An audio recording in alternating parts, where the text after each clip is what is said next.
get out of the car. I was like, 1 second, we're parked. I was like, I have to get out of the car for a second, and just sang this melody into my phone, got back in the car, and just, that's what that's like when that happened. There was a moment inside a parked car, just after Taylor Swift read a text from her parents, and Travis Kelce watched his fiancée suddenly jump out of the vehicle to record something on her phone. That unexpected spark turned into the most important song on the biggest album of 2025. Until now, the full story behind that moment has never been told in one place. But when you connect it with everything that surfaced this week, the wedding plans, the dress, the music, and what's really happening behind closed doors, you start to see the bigger picture. This isn't just another celebrity romance. Taylor Swift and Travis Kelce are operating on a level few couples ever reach. Never in my life have I felt so myself. This is who I was actually meant to be. Me and Tay watched the entire game, man, and it's just so epic, man. From the first drop of the puck. Taylor Swift received a message from her parents that included a clip of Christopher Wilding, the son of legendary actress Elizabeth Taylor.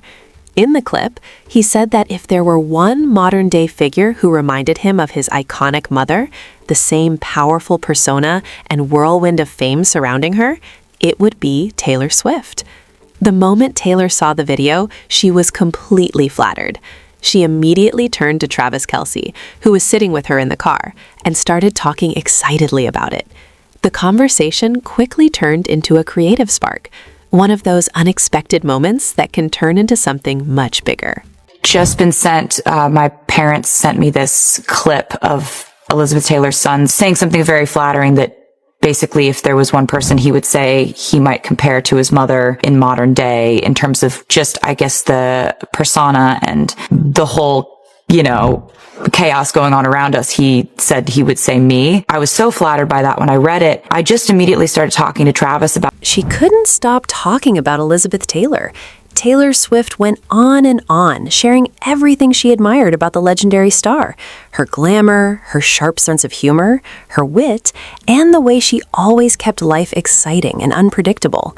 Taylor also talked about how inspiring it was that Elizabeth never stopped challenging herself, even later in her life. To her, that fearless energy and constant reinvention were part of what made the Hollywood icon so unforgettable. Meanwhile, Travis Kelce listened as she passionately broke down everything that made Elizabeth Taylor such a fascinating figure. It was just going on and on about Elizabeth Taylor, like talking about all the things about her that I love, all the things that made her so glamorous and funny and witty and interesting, and how she kept challenging herself, like late into her life, like kept taking on roles that were different and brave and raw. As Taylor Swift kept talking, something suddenly clicked in her mind. Out of nowhere, a melody appeared, and it felt too important to ignore. She quickly turned to Travis Kelce and told him to hold on for a second. Then she stepped out of the car, stood there for a moment, and sang the melody straight into her phone before it could disappear. A few seconds later, she climbed back into the car, looked at Travis, and said with a smile, "That's what it's like when it happens." Get out of the car. I was like, 1 second, we're parked. I was like, I have to get out of the car for a second, and just sang this melody into my phone, got back in the car, and just, that's what that's like when that happened. That melody eventually became Elizabeth Taylor, the second track on Life of a Showgirl by Taylor Swift, the emotional centerpiece of the album. The song is now being pressed onto a limited edition violet glitter vinyl for Record Store Day on April 18th, just 56 days before her wedding. Named after the most iconic bride in Hollywood history, Elizabeth Taylor, the track was born in the most unexpected place, a parked car, because Travis Kelce happened to be the person Taylor was talking to when inspiration struck. What most people don't realize is that Elizabeth Taylor wasn't just another song on the album. It was the very first track Taylor wrote for Life of a Showgirl. In many ways, the entire album began in that moment inside the car. She later recorded a quick piano demo and sent it to her producers, who immediately knew it was something special. Everything else followed after that, songs like Opalite, Fate of Oilia, and Father Figure. What started with one spontaneous melody grew into the album that dominated 2025 and remains one of the best-selling records in the world. 6 months later, the story had come full circle. Travis Kelce wasn't just the person who witnessed that first spark of inspiration, he had become part of the music itself. When it came time to create a remix for Opalite, Travis didn't just sit back and watch. Instead, he personally reached out to a DJ through direct messages and pitched the collaboration himself. The DJ later shared screenshots of the conversation, with Travis's permission, showing how Kelce initiated the idea, connected the right people from Taylor's team, and helped bring the remix together. The track dropped, the single climbed to #1, and in a surprising twist, Travis Kelce essentially helped produce a chart-topping release right from his phone. The same guy known for watching otter videos and giving dating advice on a podcast is also quietly helping shape Taylor Swift's music from behind the scenes. Genuinely can't do that much more to that.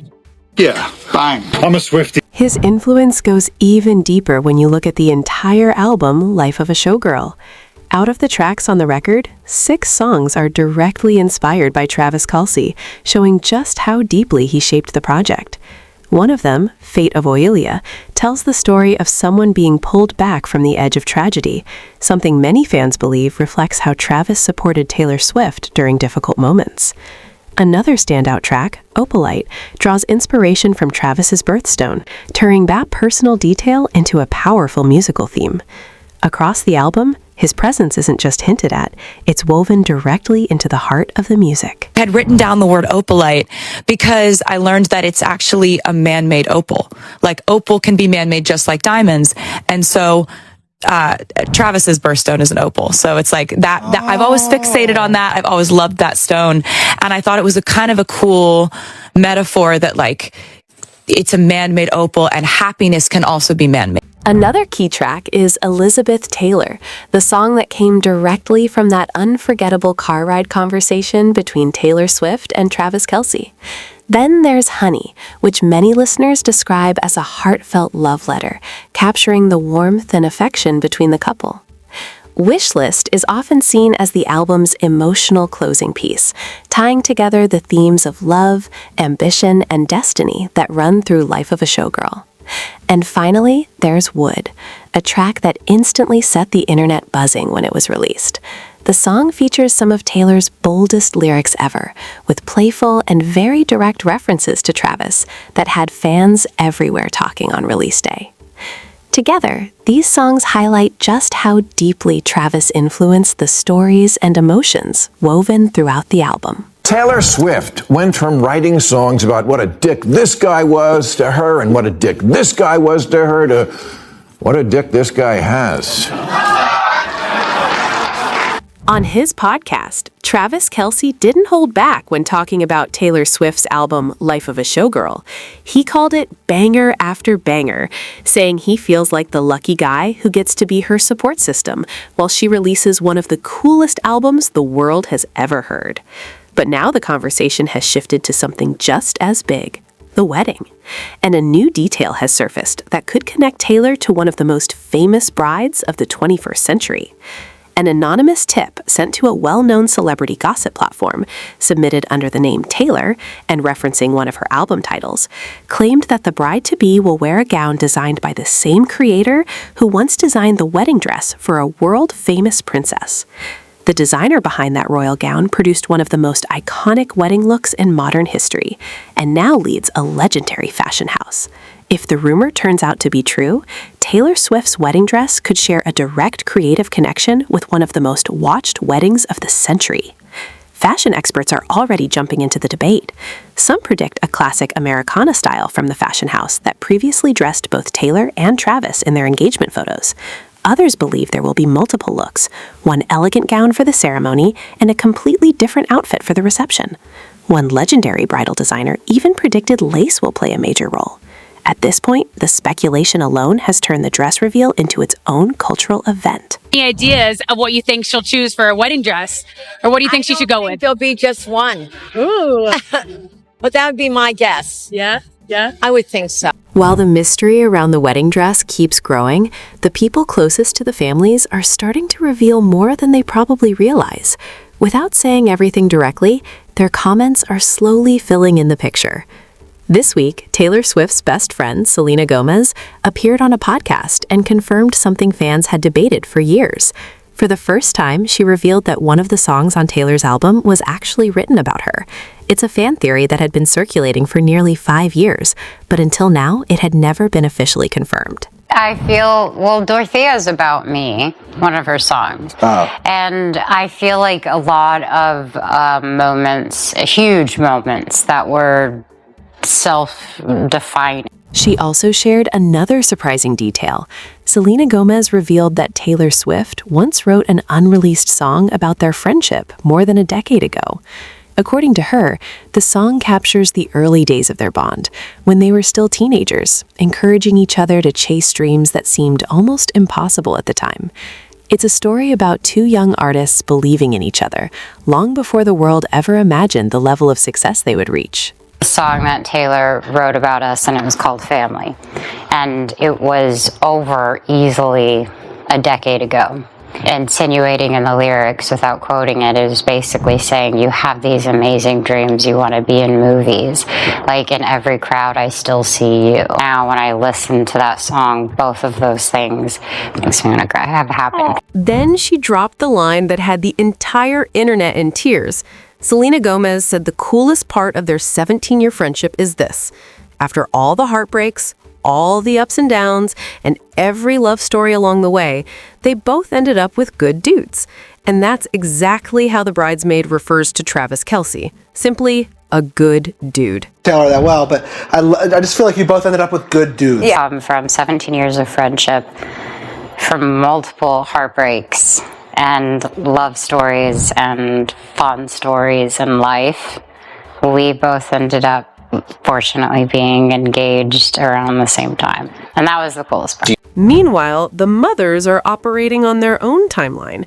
Andrea Swift and Donna Kelce were spotted earlier this year at a major film festival. Just the two of them, arm in arm, attending events without their famous children in sight. Sources say their growing friendship reflects just how serious the couple is about building a life together. When Andrea and Donna are bonding publicly like this, it's not just two women who met at a football game. It's family. It's a merger that's already happening well before the ceremony. Then there's the venue. A travel reporter confirmed this week that June 13th is blocked off at a triple Forbes 5-star resort on the Rhode Island coast. She described it as one of the most stunning beaches she's ever seen. White sand fringed with dune grass, a manicured south lawn, and ocean views that would make any bride weep. Taylor reportedly even paid off another bride who had the date booked.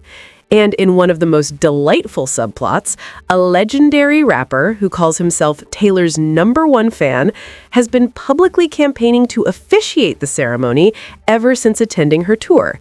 He told interviewers he's dying to do it.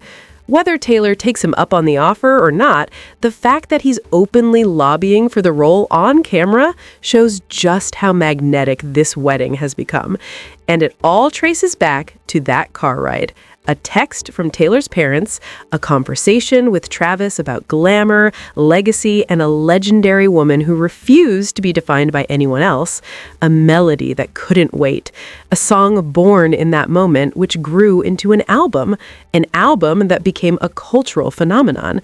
Now, that first song, the one she wrote for this era, is being released on vinyl 56 days before she walks down the aisle to marry the man who was sitting next to her when it all began. That's not just songwriting, that's a love story writing itself in real time, and we get to watch it unfold. That's all for this video, folks. See you next time.